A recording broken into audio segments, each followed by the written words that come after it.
अशांत आत्मा का रहस्य भाग 3। अर्जुन के शब्द सुनते ही विशाल का चेहरा चिंता से भर गया। उसने अर्जुन को चुप कराने की कोशिश की, लेकिन अर्जुन की आंखों में डर गहरा होता जा रहा था। विशाल ने सोचा कि यह सदमे का असर हो सकता है और उसने उसे थोड़ा आराम करने के लिए कहा। लेकिन अर्जुन की चेतावनी उसके दिमाग में घूमती रही। वो वापस आ रही है। रात गहरा चुकी थी।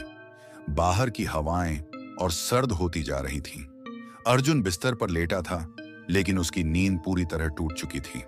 विशाल भी सोने की कोशिश कर रहा था, लेकिन अर्जुन के डरावने अनुभव ने उसे भी बेचैन कर रखा था। रात के बीच अचानक अर्जुन की आंख खुली। उसे अपने कमरे में कुछ अजीब महसूस हुआ। कमरे का तापमान अचानक बहुत ठंडा हो गया था। अर्जुन ने इधर उधर देखा तो उसे लगा कि कमरे के कोने में कोई खड़ा है। उसकी टॉर्च अभी भी गायब थी और कमरे में अंधेरा था। अचानक उसने वही चीख फिर से सुनी जो उसने कुएं के अंदर सुनी थी। यह चीख इस बार और भी ज्यादा तेज थी और ऐसा लगा जैसे वो उसके कानों के पास हो रही हो। अर्जुन का शरीर कांपने लगा और उसने विशाल को जगाने की कोशिश की, लेकिन विशाल बेहोशी की हालत में गहरी नींद में था। अर्जुन के सामने अचानक फिर वही सफेद साड़ी वाली स्त्री प्रकट हुई। इस बार वह और भी भयानक लग रही थी।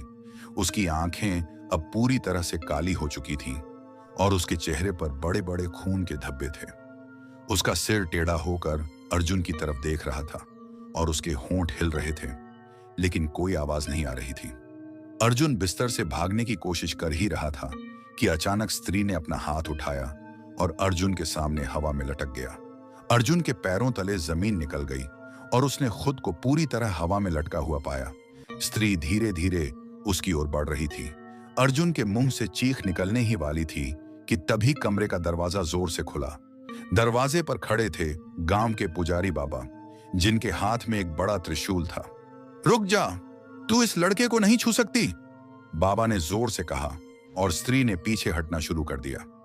उसकी आंखों में गुस्सा साफ नजर आ रहा था, लेकिन वह अर्जुन को छोड़कर धीरे धीरे गायब होने लगी। बाबा ने अर्जुन को संभाला और उसे नीचे उतारा। अर्जुन की सांसें तेज हो रही थीं, लेकिन अब वह सुरक्षित महसूस कर रहा था। बाबा ने उसकी पीठ पर हाथ रखकर उसे शांत करने की कोशिश की। बाबा ने अर्जुन से कहा, यह कोई साधारण आत्मा नहीं है। इसका संबंध इस गांव की पुरानी कहानी से है। इस पहाड़ी पर कभी एक लड़की का बलिदान हुआ था और तब से उसकी आत्मा इस जगह पर भटक रही है। तुमने उसे जगा दिया है। अब हमें उसे रोकने के लिए कुछ करना होगा, वरना वह फिर से लौटेगी।